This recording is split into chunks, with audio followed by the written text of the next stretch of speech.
Pilipinas, kaya pa ba? Nako, isang napakalaking plot twist na naman yun nangyari sa Senado yesterday. Sinong mag-aakala na yung Solid Block 11 or SB 11 ay magiging SB 12? Papunta ng SB 19. Of course, courtesy of Mr. Forthwith, Cheese Escudero. Anyari, Mr. Forthwith? Natauhan? Nagmilagro? Nakonsensya?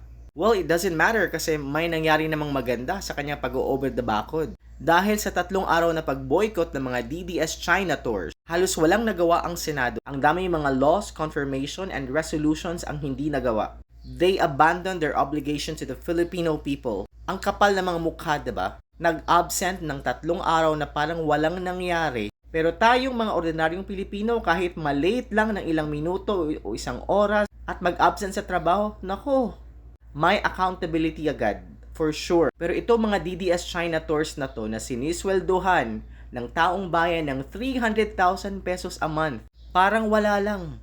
But then again, it shows God is not stupid. He has His ways to wake up the sleeping conscience of people. Kaya kung ano man ang ginawa ni Cheese Escudero na pag-over the bakod, whatever his reason is, I hope that he did it in good faith. And according to his official statement, parang sinabi naman niya na yung desisyon niya para mag-appear sa Senado is not really to side with anyone.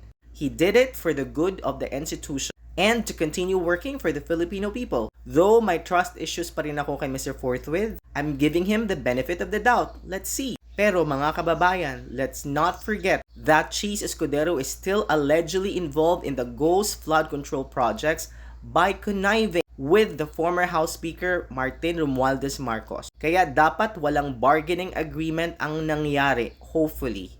Kasi we will keep on watching. Let's continue to watch their every move kasi hindi pwedeng kalimutan na lang yung kanyang involvement. Lahat ng involved dapat managot. Kaya tuloy ang laban. Don't lose hope because hope is endless.